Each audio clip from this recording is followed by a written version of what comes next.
कल हमने गुरुत्वाकर्षण शुरू किया था और इसमें हमने पढ़ लिया था कहाँ तक गुरुत्वाकर्षण का सार्वत्रिक नियम।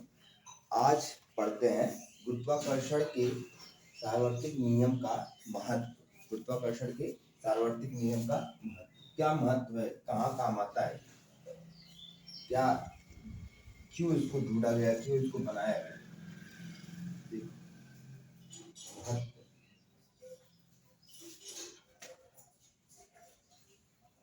गुरुत्वाकर्षण के सार्वत्रिक नियम का महत्व।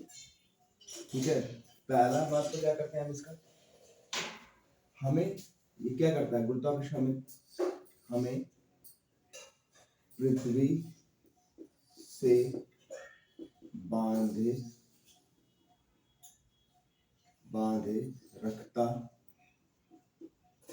मतलब हमने पढ़ा है ना, दो वस्तुएं, दो द्रव्यमान एक दूसरे को क्या करते हैं, आकर्षित करते हैं। दो द्रव्यमान क्या करते हैं, एक दूसरे को आकर्षित करते हैं। ठीक है, हमें क्या करता है, पृथ्वी से बांधे रखता है। दो द्रव्यमान है, ठीक है, दो द्रव्यमान है, तो ये दोनों को अगर मैं ऐसे फेंकूं तो ये नीचे आके गिरेंगे। ठीक है, दोनों को अगर फेंकूं तो क्या करेंगे, दोनों नीचे आके गिरेंगे। क्यों? क्योंकि पृथ्वी क्या कर रही है, इन पर एक बल लगा रही है। कैसा बल जी, एक तो नीचे की तरफ बल लगा रही है। ठीक है, नीचे की तरफ नहीं, अपनी तरफ लगा रही है। नीचे की तरफ क्या होता है, हमारे लिए नीचे है, पृथ्वी पर अपनी तरफ लगा रही है। वो लगा भी नहीं रही, वो बल है, वैसे काम ही करता है वो बल। द्रव्यमान जब धीरे धीरे द्रव्यमान बहुत सारे इकट्ठा होते हैं, जैसे समझो ये इसका बल था, ठीक है, इसे मैं निर्वात में ले जाऊँ, फिर इसके साथ इसको भी ले जाओ, तो ये क्या करेंगे, दोनों आपस में जुड़ जाएंगे। ठीक है, फिर और सामानों को ले आओ, इसके साथ लेते आओ, ठीक है ना, फिर इसको ले आओ, ये भी जुड़ जाएगा। ठीक है, इसको ले आओ, ये भी जुड़ जाएगा। इस किताब को ले जाओ, ये भी सब आपस में क्या हो जाएंगे, जुड़ जाएंगे। जुड़ के क्या करेंगे, एक नए द्रव्यमान की, एक नए तरह के द्रव्यमान क्या करेंगे, बनाएंगे। वो द्रव्यमान क्या होगा, पहले इसका था मान लो 5 किलो, फिर 5 किलो और 5 करते करते कितना हो जाएगा, 20 किलो हो जाएगा। उस 20 किलो के पास जो आकर्षण बल होगा दूसरे को खींचने, वो इससे इसकी तुलना में वहां पे क्या होगा, ज्यादा होगा। पृथ्वी तो ऐसे ही बना है, छोटे छोटे कणों से मिलकर बना है। सभी कणों के पास क्या है, अपना आकर्षण बल है। इतना ज्यादा कण मिले, कितना बड़ा पृथ्वी बन गया है, तो उसका आकर्षण बल बहुत ज्यादा है। ठीक है, तो हम हमारी तुलना में उसका आकर्षण बल बहुत ज्यादा है, तो हमें क्या करता है, खींचे रखता है और अपने से बांधे रखता है, जिससे हम चल पाते हैं। जब तुम पैर उठाते हो तो दूसरा पैर रखने में तुम्हें मेहनत नहीं करनी पड़ती है। पैर जब तुम चलने के लिए उठाते हो तो पैर उठाने में तुम्हें मेहनत करनी पड़ती है। ठीक है, जो भी तुम्हारी ऊर्जा लगती है उठाने में, ना कि रखने में। जैसे यहाँ पे हो तुम, तो जब ये पैर उठाओगे तो ये तुम्हें उठाने में मेहनत लगेगी, ना कि रखने में। रखने में तो बहुत आराम से रख जाएगा, देखना कभी से करके। रखने की कोशिश मत करो, बस ऐसे करो, छोड़ दो। अगर टांगे रहोगे, नहीं रखोगे, दर्द करने लगेगा। ठीक है, अगर सोचो कि पैर को नीचे ना रखूं तो क्या करेगा, वो दर्द करने लगेगा। क्यों? क्योंकि क्या कर रहा है, बल तुम्हें नीचे की तरफ खींच रहा है, तुम उसका विरोध कर रहे हो, इसलिए तो दर्द कर रहा है। समझे? पैर अगर नीचे ना रखो तो वो दर्द करेगा। क्यों? क्योंकि बल तुम्हें नीचे की तरफ खींच रहा है और तुम बल का क्या कर रहे हो, विरोध कर रहे हो, तो दर्द करेगा भाई। हमें क्या रखता है, बांधे रखता है। दूसरा, पृथ्वी की चारों ओर चंद्रमा की गति। पृथ्वी के चारों ओर चंद्रमा की गति। पृथ्वी के चारों ओर क्या, चंद्रमा की गति। ठीक है, तो पृथ्वी के चारों ओर चंद्रमा की गति कैसे होती है, आकर्षण बल के। किसके आकर्षण बल के कारण, दोनों के आकर्षण बल के कारण, चंद्रमा के भी और पृथ्वी के भी। हम लोग समझे थे, अगर पृथ्वी यहाँ पर है और चंद्रमा यहाँ पर है, तो पृथ्वी क्या करे, इस पर बल लगा रही है। कितना लगा रही है, जी लगा रही है। और चंद्रमा भी क्या कर रहा है, इस पर भी जी लगा रहा है, पर कितना, ये चंद्रमा वाला जी और ये पृथ्वी वाला जी। ठीक है, दोनों एक दूसरे क्या कर रहे हैं, खींच रहे हैं।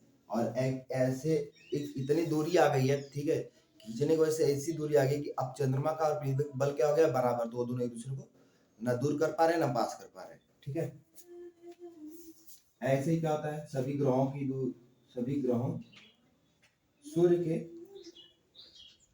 चारों तरफ ग्रहों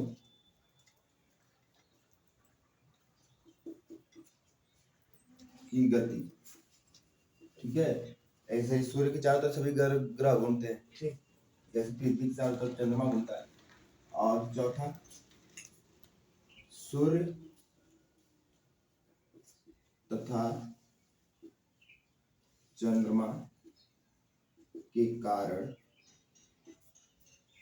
ज्वार भाटा, ज्वार भाटा। ये कैसे?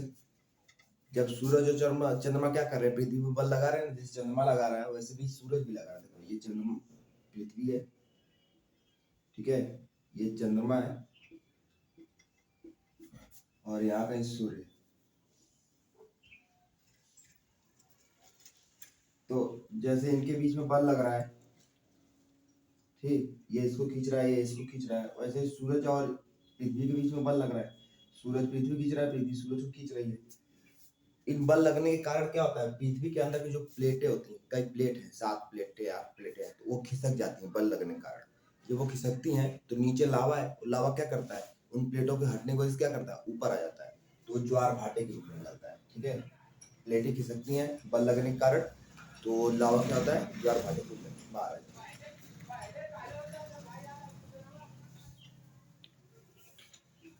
आगे हेडिंग लिखो, मुक्त पतन।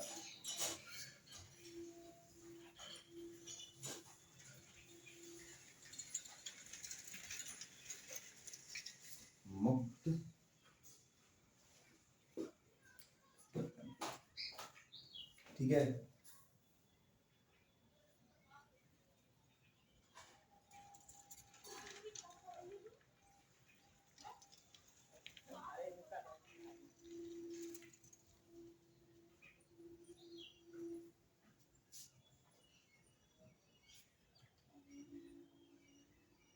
चलिए, एक पत्थर लिया मैं और पत्थर इसको क्या किया, फेंका।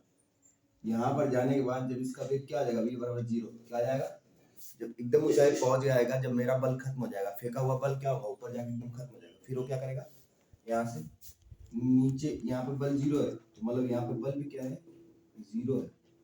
अब ये नीचे गिरने शुरू होगा, क्यों, क्योंकि इसके और पृथ्वी के बीच में क्या आ गया, दूरी आ गई, ठीक है। इसके और पृथ्वी के बीच में क्या आ गई, दूरी आ गई, यहाँ से फेंका था, ठीक। तो इसके और पृथ्वी के बीच में दूरी आ गई, ये दूरी आ गई, इसकी और पृथ्वी के बीच कितनी दूरी आ गई, h। अब यहाँ पे इसके पास कोई बल नहीं है, ठीक है। अगर ये नीचे अब गिरेगा तो इसका मुक्त पतन होगा। मुक्त पतन मतलब बिना किसी बल के यात्रा करना, क्या कहलाता है, मुक्त पतन, बिना किसी बल के, ठीक है। बस सिर्फ पृथ्वी के आकर्षण बल के कारण यदि कोई वस्तु, ठीक है, नीचे गिरे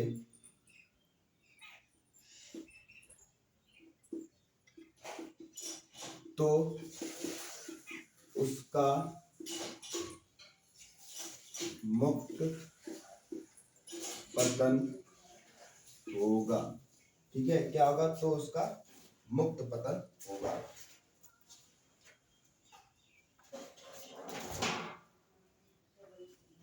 ठीक।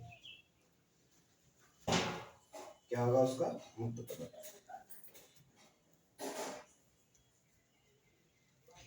अब पूछ रहा है हमसे, क्या पूछ रहा है, कि वस्तुएं मुक्त पतन में है, क्या गिरती हुई वस्तुओं के वेग में कोई परिवर्तन होगा। ये जो गिर रहा है, क्या इसके वेग में कोई परिवर्तन होगा। जब ये वेग यहाँ से गिरने शुरू होगा, यहाँ पर 0 था, फिर क्या हो जाएगा, मान लो यहाँ पे 1 हो जाएगा, फिर यहाँ पे v बराबर 2 हो जाएगा, फिर v बराबर 3 हो जाएगा, v बराबर 4 हो जाएगा। ये बढ़ क्यों रहा है, क्योंकि इस पे क्या लग रहा है, गुरुत्वाकर्षण लग रहा है। जी कितना लग रहा है, 10 मीटर पर सेकेंड स्क्वायर का क्या लग रहा है, इस पे त्वरण, ठीक है। क्या लग रहा है, इस पे 10 मीटर प्रति सेकंड स्क्वायर का त्वरण लग रहा है जब ये नीचे गिर रहा है। पर जरूरी नहीं है कि हर जगह बराबर लग रहा हो, मेरा 10 मीटर पर सेकंड स्क्वायर का त्वरण लग रहा है, पर हर जगह बराबर नहीं लग रहा है। यहाँ पर सबसे ज्यादा लगेगा, सतह पर, ठीक है, यहाँ पर पास में सतह पर गिर जाएगा तो जीरो हो जाएगा, और जब सतह के एकदम पास, सतह के पास, ठीक है, त्वरण सबसे अधिक होगा।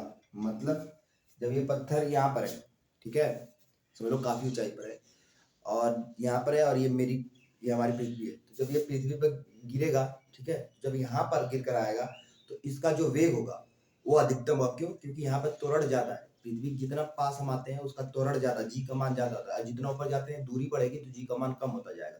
जो पत्थर यहाँ पे था तो जी का मान कम था, जब पत्थर धीरे धीरे पास आता गया तो जी का मान बढ़ता गया और एकदम पास बहुत ज्यादा, जैसे टकराएगा फिर कोई मतलब नहीं, तो उसकी वेलोसिटी रुक जाएगी, वेग क्या होगा, रुक जाएगा, मीटर पर सेकंड स्क्वायर से क्या धीरे धीरे बढ़ रहा है, तो क्या कहेंगे, समय दूरी के साथ, दूरी घटने से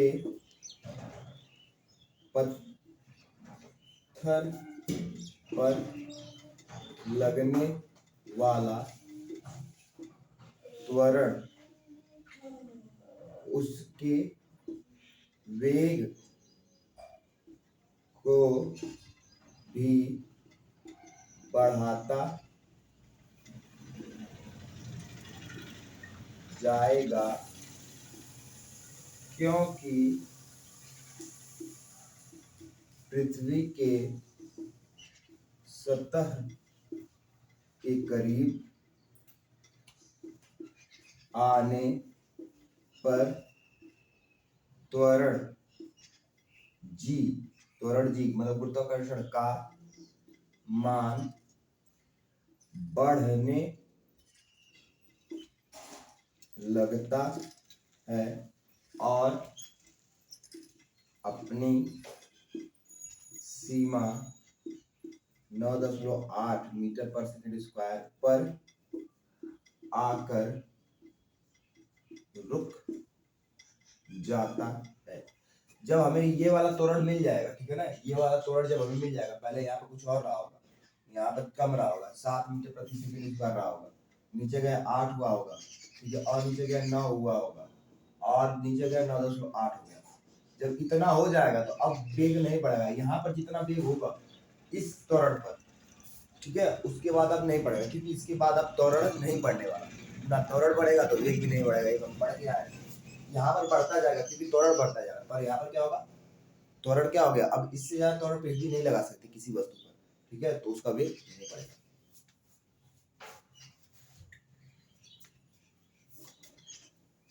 ठीक,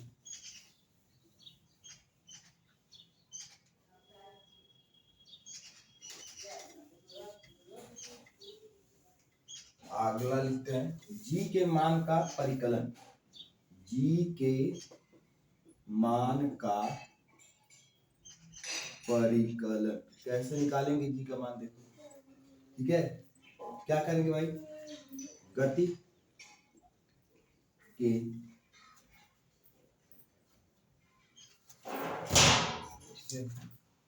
गुरुत्वाकर्षण के नियम से, गुरुत्वाकर्षण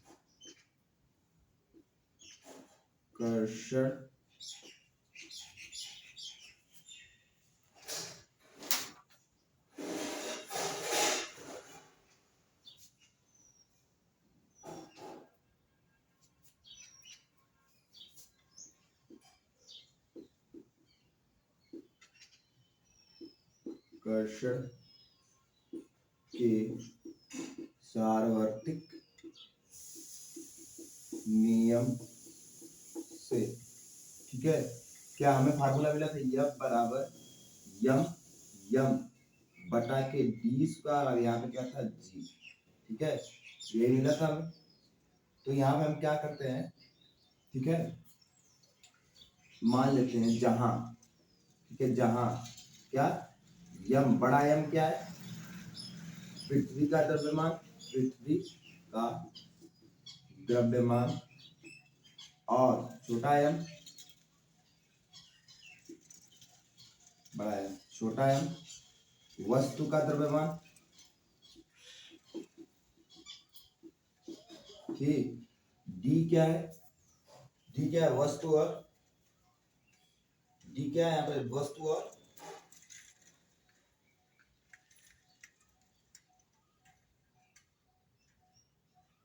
वस्तु तथा पृथ्वी के बीच की दूरी, वस्तु तथा पृथ्वी के बीच की दूरी,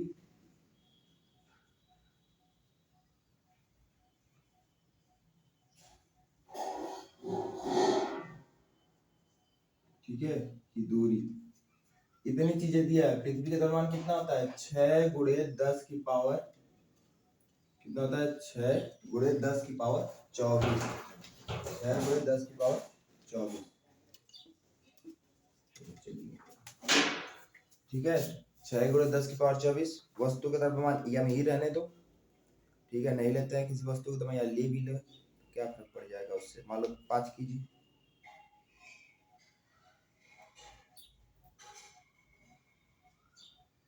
ठीक।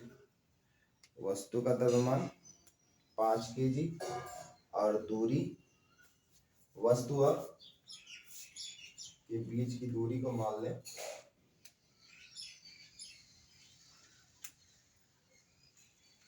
डी ही रहने देते हैं, ठीक है।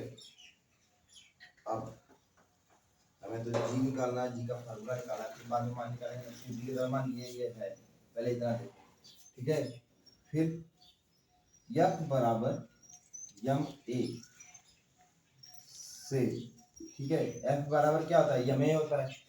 इसको समीकरण 1 मान लो, इसको समीकरण 2 मान लो, ठीक है। क्या करें?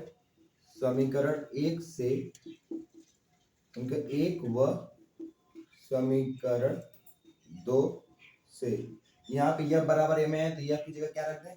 यम ए, ठीक है। ये छोटा एम है बराबर जी, ये बड़ा एम फिर छोटा एम और बटा डी स्क्वायर, ठीक है। एम ए होता है और ए को हम क्या करते हैं? गुरुत्वीय त्वरण, तो इसको मैं जी कर सकता हूँ, यह बराबर यम जी भी कर सकता हूँ, ठीक है। ये दोनों हो सकते हैं, तो ए की जगह क्या लिख दो? जी, ठीक है। एफ बराबर एम ए क्या है? त्वरण है, गुरुत्वीय त्वरण। और त्वरण में क्या होता है? एक ही हम कहते हैं, ठीक है। गुरुत्वीय त्वरण और त्वरण में क्या कहते हैं? ए बराबर जी कहते हैं, ठीक है।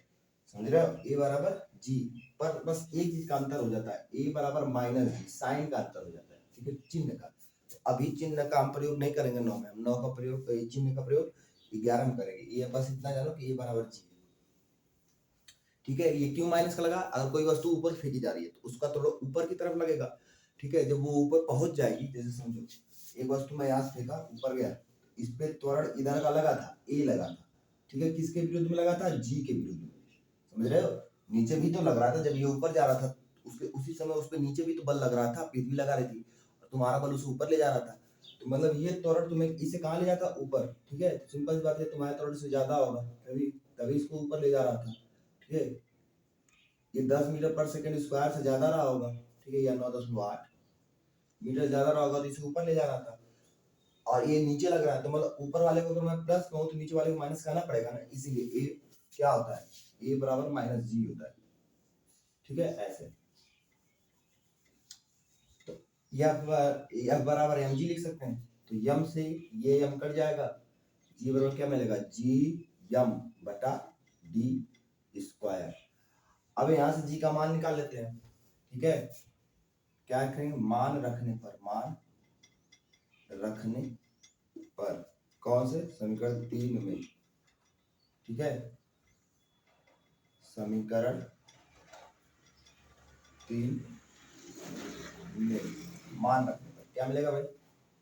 जी बराबर, जी का मान कितना होता है? 6.67 गुणे 10 की पावर माइनस 11 गुणे पृथ्वी का द्रव्यमान 6 गुणे 10 की पावर 24 केजी,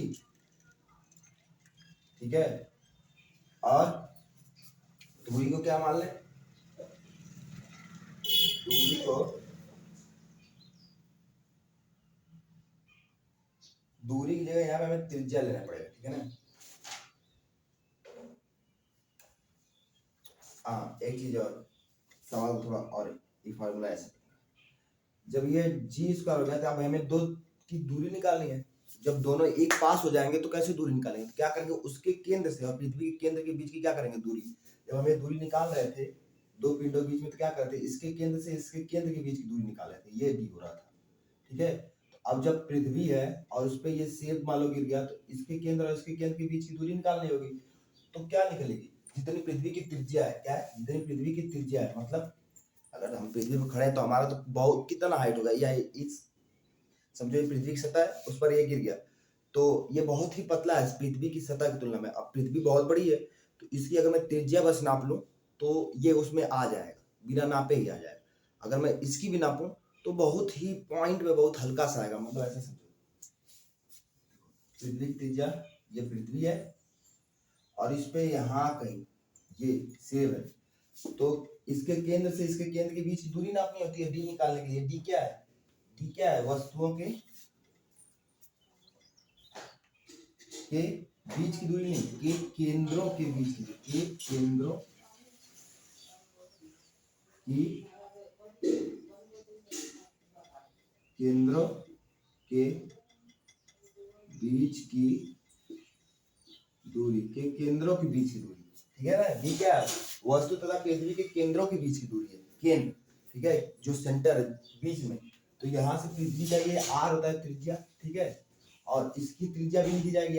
ये क्या होता है, किसी वृत्त की त्रिज्या ही तो लिखा जाता है, तो ये केंद्र से यहाँ तक की दूरी कितनी होगी, आर होगी। ठीक है, अब ये पृथ्वी की त्रिज्या और ये सेब की त्रिज्या, सेब इतना छोटा है कि उसकी हम त्रिज्या निकाल के भी क्या करेंगे, जैसे पृथ्वी की त्रिज्या होती है आर बराबर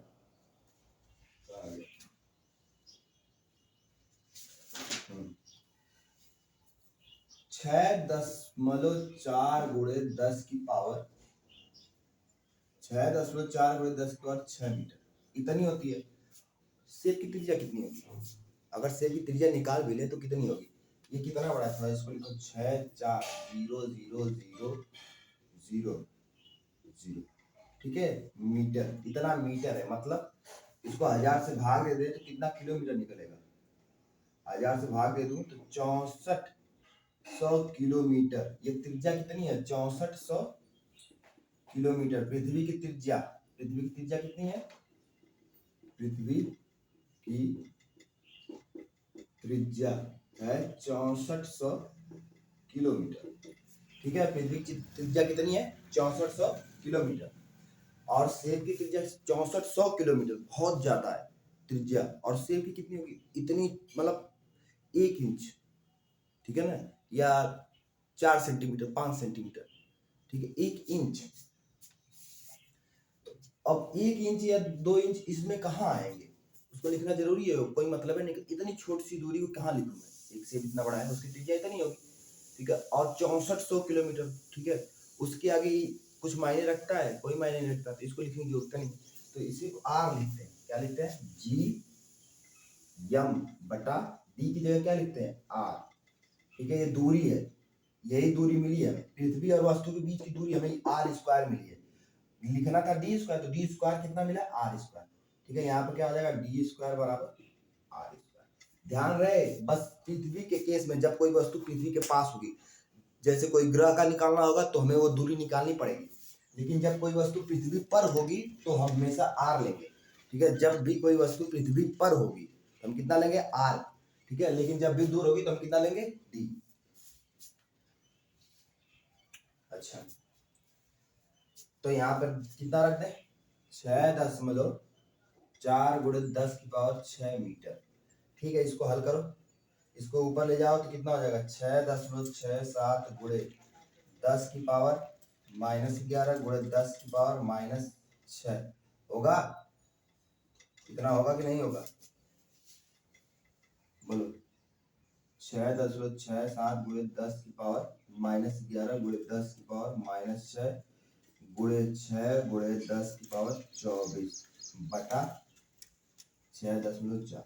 अब देखो ये कितना हो जाएगा, दोनों को जोड़ोगे तो क्या होता है, आधार सेम हो तो घातें क्या होती है, जुड़ जाती है। तो ये 10 की पावर -17 हो जाएगा, 11 6 17 गुणे 10 की पावर 24 है। इनको हल करेंगे तो कितना मिलेगा, 17, 24 17 जाएगा तो कितना बचेगा, 7।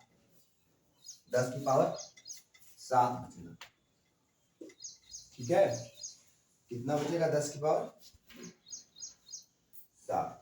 और एक चीज यहाँ पे थोड़ी सी, अभी इसको ऊपर ना भेजो, यहाँ पर ये स्क्वायर है ना, जब मैं इसका स्क्वायर करूंगा तो क्या हो जाएगा? 6.4 गुणे 6.4 गुणे 10 की पावर 12 हो जाएगा। कितना हो जाएगा? 10 की पावर 12। अब इसको भेजो, जब अब इसको भेजूंगा यहाँ पे तो ये 10 की पावर 12 था, कितना हो जाएगा? 10 की पावर माइनस का 12। 11 12 कितना होता है? 23 होता है। 10 की पावर माइनस 11 गुणे 10 की पावर माइनस 12 होता है 10 की पावर माइनस का 23। ठीक है, 23 साथ में क्या है? 10 की पावर 23 है ऊपर और 10 की पावर 24 है। ये कट जाएगा, कितना मिलेगा? 10 की पावर 1। तो यहाँ पे कितना मिलेगा? 6.67 गुणे 6, ठीक है, बटा के 6.4 गुणे 6.4, ठीक है, गुणे 10, इतना मिला। ठीक है, इसको लिख लो।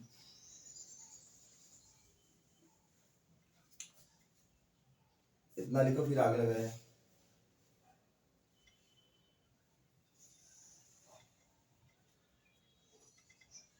यहीं पे आर स्क्वायर कर देता हूँ और इसको यहाँ लगाते हैं। ठीक है, कितना करना है? 6.67 6.67 गुणे 6 बटा के 6.4 गुणे 6.4। अच्छा, इसमें ऊपर नीचे यहाँ पे 10 भी है ना गुणे, तो इसको 60 कर देता हूँ। ऊपर नीचे 100 से गुणा कर दो। ठीक है, तो ये क्या हो जाएगा? 667 हो जाएगा। 10 गुणे यहाँ से यहाँ आ जाएगा और गुणे 60 है और नीचे क्या हो जाएगा? ये हटेगा एक अंक नीचे, ये भी हटेगा एक अंक नीचे, तो 64 गुणे 64। ये समझ में आया? 1 10 से चला जाएगा और ये 1 0 से चला जाएगा। तो ठीक है, इतना हो जाएगा 64 गुणे 64। अब इसको काटो, 32 30 16 15। ठीक है, इतना हो गया। और फिर इसको 667 को काट दो 64 से, एक बार ले जाओ 64 बचेगा, 2 और 7 बचेंगे। ठीक है, 10 लगाओ, 0 बढ़ाओ। ठीक है, 10 नहीं 0 लगाओ और ठीक, इसको 10 बार तो ले ही जा सकता है ना, पहले इतना हो जाता है। तो 2 और 7 बचते, 10 लगाओ, इसको पहले 10 बार ले जाओ, 10 हो जाएगा, बचेगा 27। 27 बचा तो 10 लगा, 0 बढ़ाओ, फिर 6 12 6 18, 6 चौको 24 24, 4 बार ले जाओ 24, 8 चौको 16 56, बचेगा कितना? 4 और 2। तो फिर 0 लगाओ, 3 बार ले जाओ, 6 18 और 12 192। ठीक है, बचेगा कितना? ये बच जाएगा 8 और 13 में से 9 जाएगा 4, 48। 0 लगाओ और 6 5 6 26 26 36 6 7 42 6 7 42। तो ये 7 उत्पाद जाएगा यहाँ पर। मैं ये बार बार होता रहेगा, बहुत बार जाएगा, तो मैं इतना लिख देता हूँ। ठीक है, 10 ये काटने पे मिलेगा 10.34। ठीक है, गुणे 15 भागे 32। ठीक है, गुणे 15 भागे 32, 32 नहीं 16 है ना। इसको इससे काट दो, 15 भागे 16 कर दो तो 10 हो जाएगा, 0 लगा, 15 छक्का 9, 15 16 9 144, बचेगा कितना? 9 10 लगा, 0 लगा, बढ़ाओ, 16 5 80, 16 5 80। ठीक है, 16 5 80, ये बचेगा 10, इतना ही रहने दो। यहाँ पे करते हैं 10.34 गुणे 0.95। ये जब गुणा करोगे तो मिलेगा 9.8 मीटर पर सेकेंड स्क्वायर। ठीक है, कितना मिलेगा? 9.8 मीटर पर सेकेंड स्क्वायर, इतना मिलेगा। तो ये हल करने पे कितना मिल जाएगा हमें? 9.8 मीटर पर सेकेंड स्क्वायर। क्या है ये? जी का मान। ठीक है, इतना मिल जाएगा। इसको हल करके ऐसे निकाल लिए, ये हमने क्या निकाल लिया? जी का मान।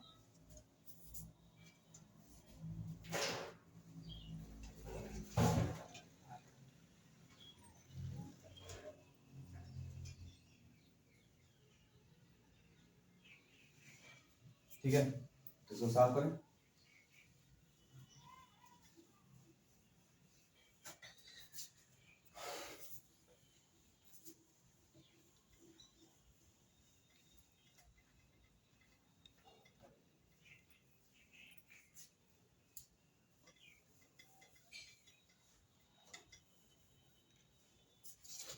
आगे पूछ रहा है पृथ्वी के गुरुत्वीय बल के प्रभाव में वस्तुओं की गति। हेडिंग दे रहा है पृथ्वी के गुरुत्वीय बल के प्रभाव में वस्तुओं की गति।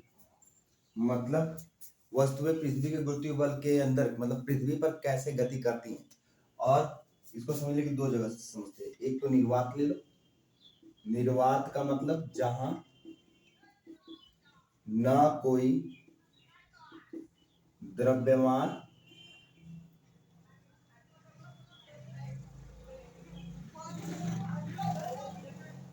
ठीक है और ना ही कोई बल मौजूद हो। ठीक है, क्या हो, ना ही कोई बल मौजूद हो। समझे, निर्वात का मतलब ये। और एक पृथ्वी है तो यहाँ पे क्या है, बल भी है, बल मौजूद है। ठीक है, तो एक तो जब बल मौजूद होगा और दूसरा जब बल मौजूद नहीं होगा। तो जब हम पृथ्वी पर होंगे तो कौन सा बल मौजूद है, गुरुत्वाकर्षण का बल मौजूद है। वो क्या कर रहा है, नीचे की तरफ लग रहा है। ठीक है, अब मैं एक समझ लो 50 मंजिलिया या 2 तल्ले की इमारत, 3 मंजिला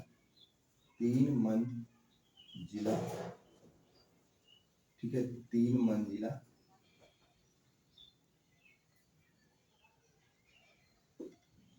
इमारत।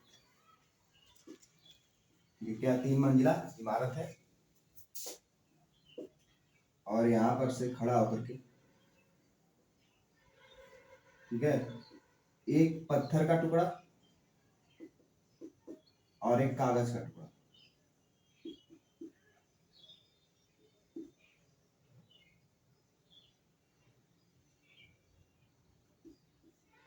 एक पत्थर का टुकड़ा और एक कागज का टुकड़ा।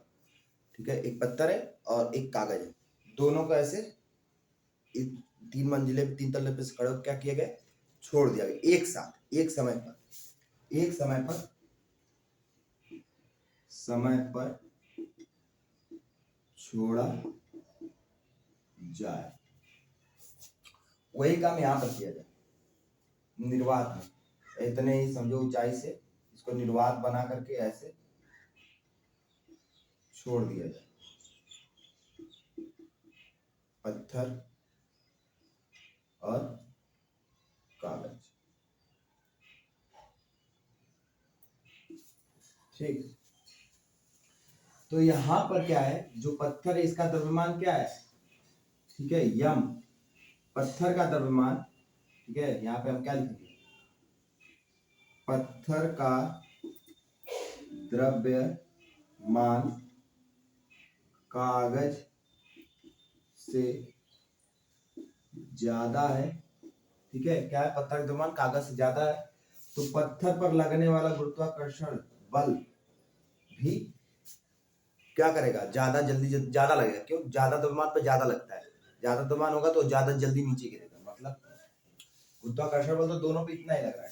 ठीक है, दोनों पे कितना लग रहा है, जितना इस पर लग रहा है उतना इस पर भी लग रहा है, क्योंकि दोनों एक ही ऊंचाई पे है, तो गुरुत्वाकर्षण पे अंतर नहीं पड़ेगा। पर एक चीज है, यहाँ पर क्या है, वायु मौजूद है। क्या मौजूद है, ये सतह है, क्या है, सतह। तो यहाँ पे क्या मौजूद है, वायु। ठीक है, क्या मौजूद है, वायु। जब ये पत्थर गिरेगा तो क्या करेगा, अपने पास की वायु के पास ऐसे रास्ता बनाते हुए चला जाएगा। समझ रहे हो, पत्थर क्या करेगा, ये पत्थर गिरेगा तो ऐसे रास्ता बनाते हुए गिर जाएगा, ठीक है।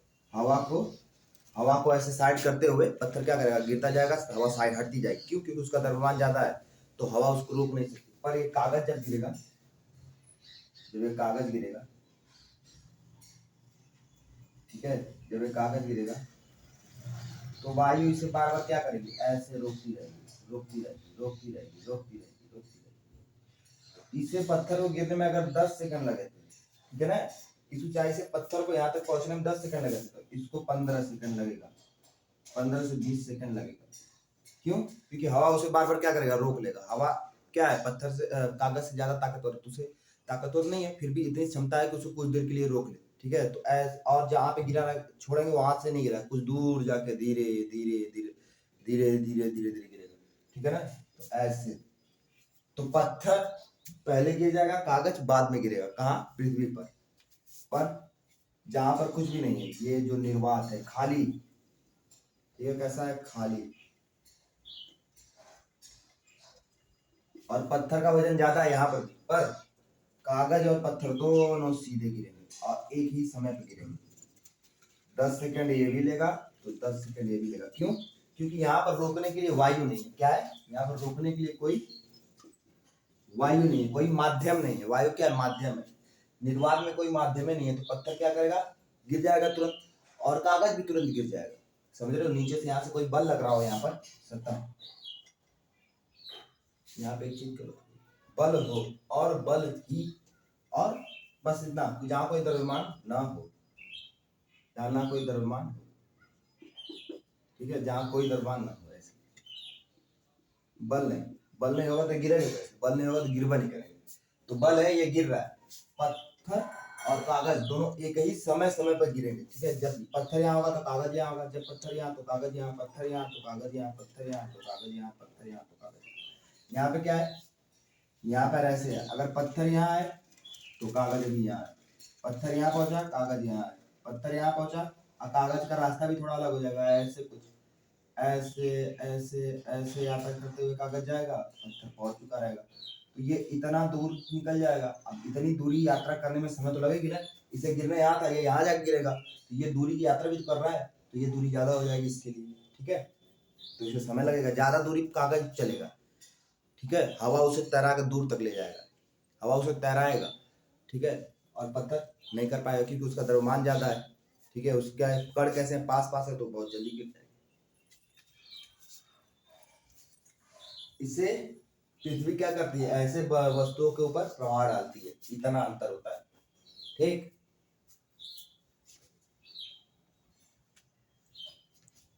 अच्छा, इसको बना लो इसको।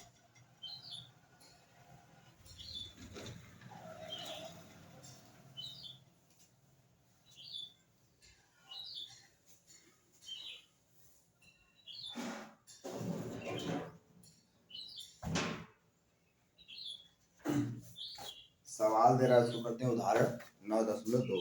एक कार किसी कगार से गिरकर 0.5 सेकंड में धरती पर आ गिरती है। एक कार, उदाहरण 9.2 का उदाहरण कर रहे हैं। एक कार किसी कगार से गिरकर 0.5 सेकंड में, ठीक है, सतह पर आ गिरती है, धरती पर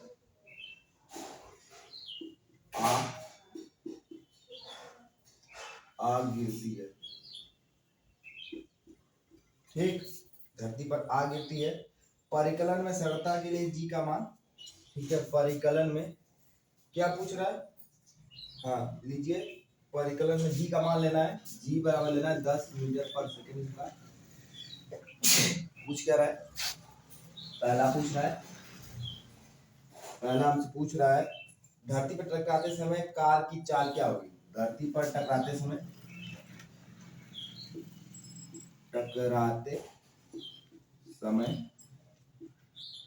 कार की चाल। ठीक है, पहला निकालते भाई। क्या क्या दिया है देखो, कार समय दिया है और त्वरण दिया है।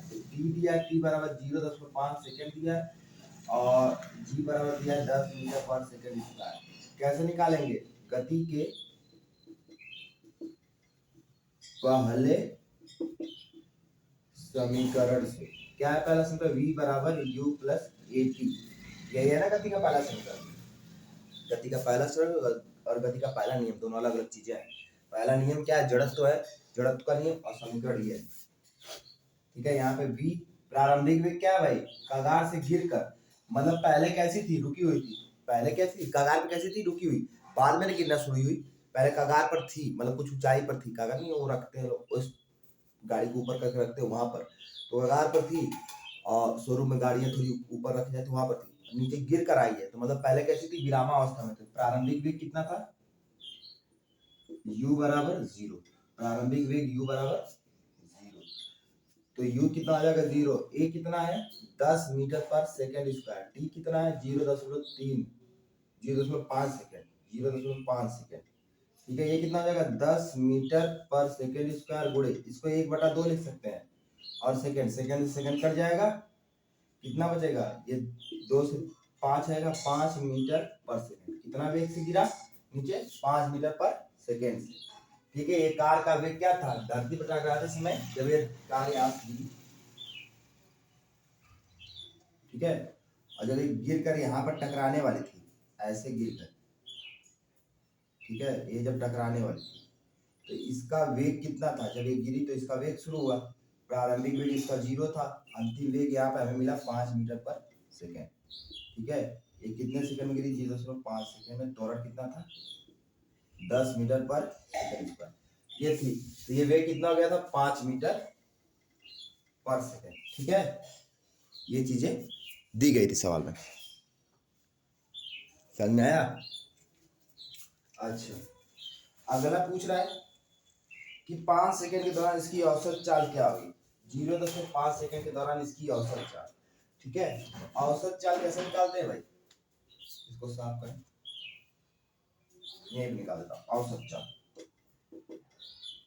औसत चाल, औसत चाल बराबर होता है v एवरेज बराबर, v एवरेज मतलब औसत चाल, औसत चाल मतलब v एवरेज, एवरेज बराबर v प्लस, क्या लिखते हैं, v प्लस u बटा के 2। यही फार्मूला होता है ना, चेक करो पीछे जाके, पीछे लेसन में जाके चेक करो, किस लेसन में, 7वें लेसन में, ये हम लिखे हैं।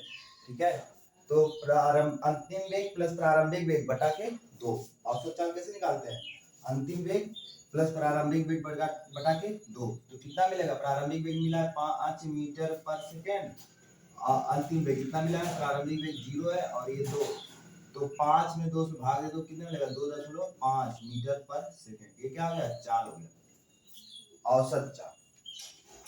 ठीक, तीसरा क्या है, तीसरा देखो क्या पूछ रहा है, धरती के कगार से कितनी ऊंचाई पर, धरती कगार से कितनी ऊंचाई पर, ऊंचाई पूछ रहा है। ठीक है, ऊंचाई निकालने के लिए क्या करेंगे, ये दोनों लिख लो, ये दोनों लिख लो। यहाँ पे v बराबर हमें मिल गया है 5 मीटर पर सेकेंड। ऊंचाई के लिए दूरी वाला फार्मूला, गति के तीसरे नियम से, गति के तीसरे समीकरण से, तीसरे समीकरण से, क्या तीसरे नहीं यार, दूसरे समीकरण से, क्या दूसरा समीकरण, यस बराबर ut plus half gt square. अच्छा, ये मैं gt क्यों लिख दिया हूं, यहाँ पे देखो, गति के 3 समीकरण और बना, गति के तीनों समीकरणों में a बराबर g रखने पर क्या करना है, a बराबर g रखना है।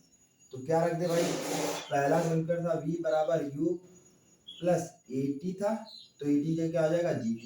दूसरा था s बराबर ut प्लस हाफ a था यहाँ पर, तो क्या आ जाएगा gt। टी स्क्वायर, ठीक है। तीसरा क्या था, V square minus U square बराबर 2g एस, ठीक है। एस की जगह हम क्या लिखेंगे, एच लिखेंगे यहाँ पर, ठीक है। और एच हम क्या क्यों लिखेंगे, आई रखने पर में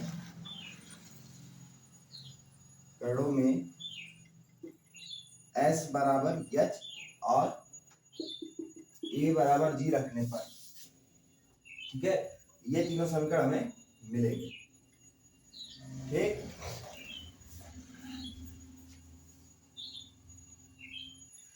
ठीक है, तो गति के ये तीन समीकरण मिलेंगे हमें कब, जब हम इसे जी त्वरण के रूप में लेंगे, जब इसका जी का मान बदलेंगे और एच का मान बदलेंगे। तो यहाँ पर एच की जगह हम क्या लिख सकते हैं, एच की जगह एस और जी की जगह ये। जैसे ये पहला वाला जब लगाया तो बी बराबर यू प्लस ए टी था ना, तो वहां पे क्या लिखना पड़ेगा, जी टी, तो हम जी टी लिख रहे हैं, ठीक है। जो पहला वाला लगाया था तो ए टी लिखे थे ना, यहाँ पे ए टी लिखे थे, तो ए की जगह जी लिख देना, बस इतना, और क्योंकि हमें जी का मान दिया हुआ। चलो, तो ये कितना हो जाएगा भाई, जैसे निकालना है, ये जीरो रखेंगे, जीरो गुणे टी, मतलब ये पूरा कितना हो जाएगा, जीरो प्लस 1/2, जी का मान कितना है 10 मीटर पर सेकेंड स्क्वायर, और टी का मान 0.5, ठीक है, सेकेंड का स्क्वायर, सेकेंड और स्क्वायर। तो ये कितना हो जाएगा, 1/2 गुणे 10 मीटर पर सेकेंड स्क्वायर गुणे 0.5, ये दो बार हो जाएगा ना, गुणे 0.5 और सेकेंड का स्क्वायर, तो सेकेंड स्क्वायर कट जाएगा, कितना मिलेगा 1/2 से इसको काट दो, ये 5 हो जाएगा, तो 5 मीटर, ठीक है, गुणे इसको चेंज करो 1/2 गुणे 1/2, ठीक है, मतलब 5/4 मीटर, भाग दे तो 1.25 मीटर, ठीक है। तो कितनी ऊंचाई है, पर कार कितनी ऊंचाई से गिरा है, इतनी ऊंचाई से, ठीक है, इतनी ऊंचाई पे कार रखा गया था, इतनी ऊंचाई पे धरती से, ठीक है, तो ये धरती तो उससे इतनी ऊंचाई नीचे धरती से मतलब उससे इतनी ऊंचाई पर गिरा है, लगभग 6 फीट के करीब से गिरा है, 6 नहीं 4 फीट के करीब से, 4 फीट के करीब से गिरा है। और नीचे गिरा है किस वेग से, इस वेग से, और औसत चाल उसकी कितनी थी, इतनी थी, औसत चाल इतनी थी, वेग इतना था और ऊंचाई इतनी, तीनों निकल गए, ठीक है। ये अलग से लिख लो, ये याद कर लो, लिख के याद कर लो, ठीक है। जब जी का मान होता है तब ये होते हैं, नहीं तो क्या है समीकरण, b बराबर u प्लस ए टी है, s बराबर U T plus half A T square है, और v square minus U square बराबर 2as है, ठीक है। ये समीकरण है, लेकिन इनमें क्या बदल गया, जी का मान बस यहाँ पे कर रख दिया गया जी। हम जब 11 में पढ़ते हैं तो जी को माइनस लेते हैं, मैं पहले बता रहा हूँ ना, जी हम ए बराबर माइनस जी लेते हैं, तो ये हम 11 माइनस करके लगाएंगे, ठीक है, उसका हमें फायदा होगा, वो मैं हम लोग 12 में समझेंगे, अभी समझने की जरूरत नहीं है। मैं बताया ना कि ऊपर वाले पर जब ऊपर वस्तु जा रही है तो उस पर एक त्वरण लग रहा है ऊपर की तरफ, और जब नीचे आ रही है तो, और उसी समय जो वस्तु, मान लो ये वस्तु ऊपर में फेंकूं, जब मैं ऐसे ऐसे ऊपर फेंका, जब ये ऊपर जा रही थी, जिसमें ये ऊपर जा रही थी उस समय इस पे क्या लग रहा था, एक त्वरण ऊपर की तरफ, और तुरंत जी वाला नीचे लग रहा था। जो नीचे लग रहा है दूसरी दिशा में लग रहा है, जो ऊपर लग रहा है दूसरी दिशा में लग रहा है, तो दिशा जब विपरीत हो गए तो हमें क्या लेना पड़ेगा, उनका चिन्ह भी विपरीत लेना पड़ेगा, एक का प्लस एक का माइनस, चाहे ऊपर वाला माइनस ले लो चाहे नीचे वाला माइनस ले लो, वो तुम्हारे ऊपर है। आज इतना ही करते हैं, आगे इसके आगे पढ़ेंगे क्या पढ़ना है, द्रव्यमान और भार पढ़ना है, ठीक है। क्या हमें पढ़ना है, द्रव्यमान और भार में अंतर क्या है, फिर इस लेसन को आगे बढ़ाएंगे अगली क्लास में।